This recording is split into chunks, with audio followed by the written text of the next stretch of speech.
ചൂരൽമല ഉരുൾപൊട്ടലിലെ വേദനിക്കുന്ന മുഖമായിരുന്നു ശ്രുതി. അച്ഛനും അമ്മയും സഹോദരിയും ഉൾപ്പെടെ കുടുംബത്തിലെ 9 പേരെയാണ് ശ്രുതിക്ക് നഷ്ടമായത്. പിന്നാലെ ജീവിതത്തിൽ ആകെയുണ്ടായ പ്രതീക്ഷയായ തൻ്റെ പ്രതിശ്രുത വരൻ ജെയ്സനെയും ശ്രുതിക്ക് നഷ്ടമായി. ജീവിതത്തിലെ തീരാവേദനകൾ കടന്ന് ജീവിതത്തിൽ പുതിയ അധ്യായത്തിന് തുടക്കമിടുകയാണ് ശ്രുതി.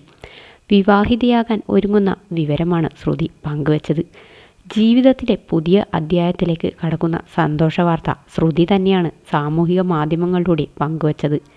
സന്ദീപാണ് വരൻ. സന്ദീപ് ഒന്നിച്ചുള്ള ചിത്രങ്ങളാണ് ശ്രുതി സോഷ്യൽ മീഡിയയിൽ പങ്കുവച്ചത്. നിരവധി പേരാണ് ശ്രുതിക്ക് ആശംസകളുമായി എത്തിയത്. വയനാട് ദുരന്തത്തിൽ ശ്രുതിക്ക് കുടുംബത്തെ ഒന്നടങ്കം നഷ്ടപ്പെടുകയായിരുന്നു. ആ സമയത്ത് ശ്രുതിക്ക് ശക്തി പകർന്നത് ജെയ്സന്റെ സാന്നിധ്യമായിരുന്നു. എന്നാൽ വിധി അവിടെയും കരുണ കാണിച്ചില്ല.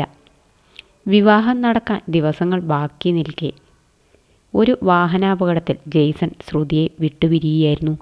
ഒന്നിനു പിറകെ ഒന്നായി വന്ന ദുരന്തങ്ങളിൽ പകച്ചുപോയ ശ്രുതിയെ കേരളം ഒന്നാകെ നെഞ്ചോട് ചേർക്കുകയായിരുന്നു.